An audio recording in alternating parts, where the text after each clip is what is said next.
the windiest storm you've ever been in?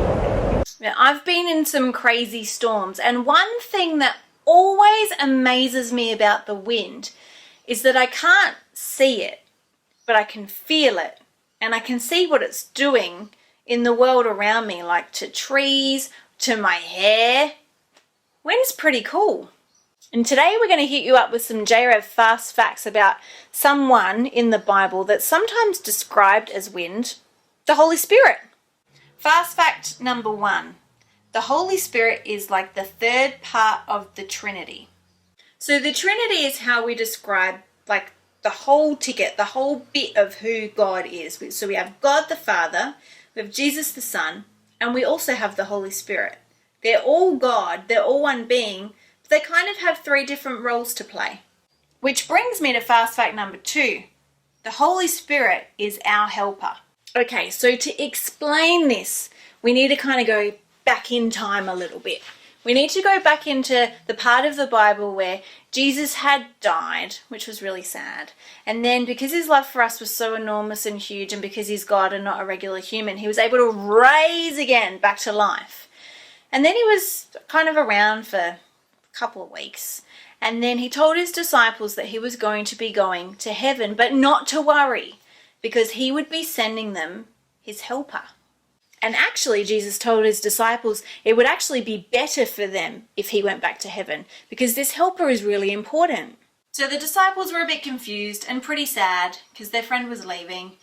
And then this thing called Pentecost happened, where God's people were kind of gathered together, and all of a sudden there was like a sound of like wind, like whoosh.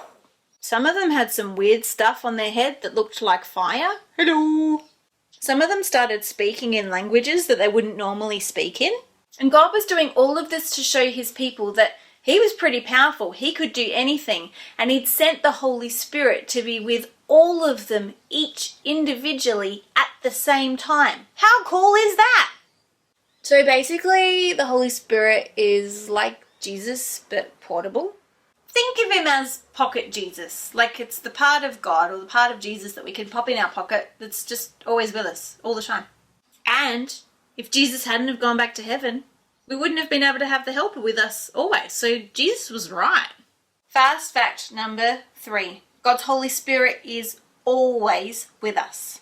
Now this is pretty cool because Jesus had told his disciples, his friends, that the same Spirit that was in him, so the part of him that looked and sounded like God, could be with them too. And because God's power was in Jesus, we saw him do some really cool stuff. And we read about him doing some really cool stuff in the Gospels, like healing people and raising people from the dead, and like people feeling super loved, like they'd never felt love like that before ever in their life. And Jesus told us that the same Spirit could be in all of us too. And in fact, the book straight after the Gospels, which is the book of Acts, tells us all of the acts that the disciples did because they had God's Holy Spirit in them. And we saw crazy things happen. People got healed all over the place.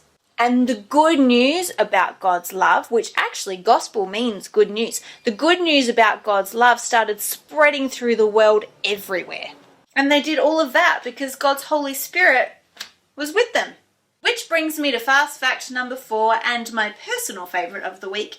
There is no junior version of the Holy Spirit. Grown-ups forget that sometimes it's a little bit tricky being a kid, and there are a ton of things that we're like not allowed to do when we're kids that grown-ups get to do, and it's really unfair. Like when you go to like a theme park and you can't ride the ride if you're under 120 centimeters, or sometimes it's even like 150 centimeters, which is a bit of a struggle for me. You go to McDonald's and they say you can only have a Happy Meal, you're not allowed to even have a medium meal. Like what even? And like it's like 8 o'clock or like 7 o'clock even, and you have to like go to bed. You're not even allowed to stay up like as late as you want. Or like you'll be halfway through an awesome movie and mum and dad or whoever you live with says, oh, it's your bedtime, so you have to stop the movie and you don't even get to finish it. Like seriously? You can't even drive. You have to ask all the grown-ups like, can you take me to Kmart so I can, I don't know, buy some stuff?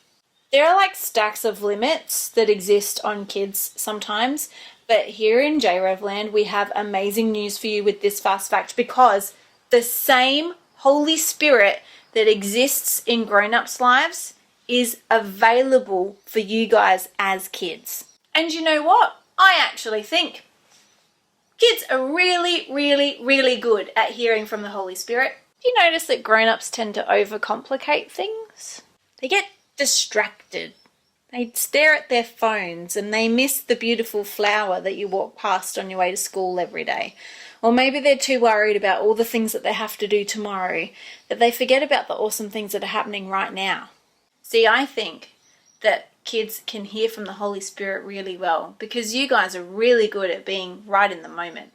I have had kids pray for me so many times before, and it has been so obvious to me that God's Holy Spirit is using them to encourage me and to build me up, and so that I know what God's love looks and sounds like by the words that kids speak to me. So don't think for a second that God's Holy Spirit only works for grown-ups, or that they're the only ones that can pray for people to get better or get healed.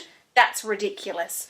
God speaks to you guys as well, and he wants to do amazing things through you. Okay, let's do a JRev fast fact recap about the Holy Spirit. Number 1, Holy Spirit is part of the Trinity. Number 2, the Holy Spirit is our helper. Number 3, God's Holy Spirit is always with us. And number 4, there's no junior version of the Holy Spirit. So remember at the start I was talking about how the Holy Spirit sometimes is described as wind. We can't always see the Holy Spirit, but sometimes we can feel that the Holy Spirit is with us, or we might see the effects around us that the Holy Spirit has created. So let's pray.